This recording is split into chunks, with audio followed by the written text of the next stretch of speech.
मेरा नाम सोनू कंवर, कक्षा 7 है। कलयुग समाज के अशुभ लक्षण। कुटुंब कम हुआ, संबंध कम हुआ, प्रेम कम हुआ, मर्यादा कम हुई, लाज लज्जा कम हुई, विनम्रता कम हुई, समर्पण कम हुए, पुस्तक वाचन कम हुआ, खान पान की शुद्धता कम हुई, माल कम हुए, कपड़े कम हुए, नींद कम हुई, घी मक्खन कम हुआ, पीतल तांबे के बर्तन कम हुए, भाई भाई का प्रेम कम हुआ, सत्य कम हुआ, अतिथि कम हुए, धैर्य कम हुआ, श्रद्धा और विश्वास कम हुआ, बड़ों का सम्मान कम हुआ और भी बहुत कुछ कम हुआ जिससे जीवन सहज था, सरल था। संतान को दोष न दे। बालक या बालिका को इंग्लिश मीडियम में पढ़ाया, अंग्रेजी बोलना सिखाया, बर्थडे और मैरिज एनिवर्सरी जैसे जीवन के शुभ प्रसंगों को अंग्रेजी कल्चर्स के अनुसार जीना ही श्रेष्ठ माना।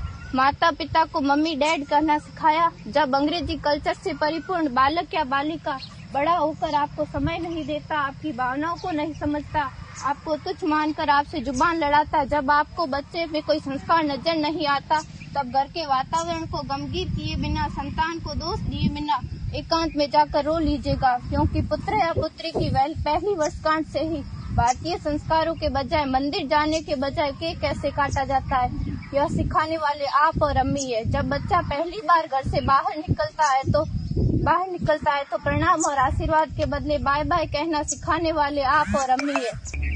हम परीक्षा देने जाते समय इष्ट देव बड़ों के पैर छूने के बदले बेस्ट ऑफ लक कहकर परीक्षा भवन तक छोड़ने वाले आप और अम्मी है। बालक या बालिका के सफल होने पर घर में परिवार के साथ बैठकर खुशियां मनाने के बदले होटल में पार्टी मनाने की प्रथा को बढ़ावा देने वाले आप और अम्मी है। बालक या बालिका के विवाह के पश्चात कुल देवता देव दर्शन भेजने से पहले हनीमून के लिए फॉरेन टूरिस्ट स्पॉट भेजने की तैयारी करने वाले आप और अम्मी है। ऐसी कई ढेर सारी अंग्रेजी कल्चर्स को हमने जाने अनजाने स्वीकार कर दिया है।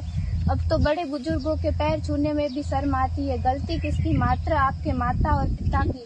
अंग्रेजी अंतर्राष्ट्रीय भाषा है से काम का जेतु सीखना है, अच्छी बात है, लेकिन इसकी संस्कृति को अपने जीवन में उतारने की तो कोई बाध्यता नहीं थी। अपनी समृद्ध संस्कृति को त्याग कर नैतिक मूल्यों, मानवीय संवेदनाओं से रहित अन्य सभ्यताओं की जीवन शैली अपनाकर हमने क्या पाया? अवैध संबंध, टूटते रिश्ते, व्यसन युक्त धन, थके हारे मन, छल भरे रिश्ते, अनुशासनहीन संतानें, असुरक्षित समाज। एक बार विचार जरूर कीजिएगा कि संस्कारवान पीढ़ी क्यों आवश्यक है।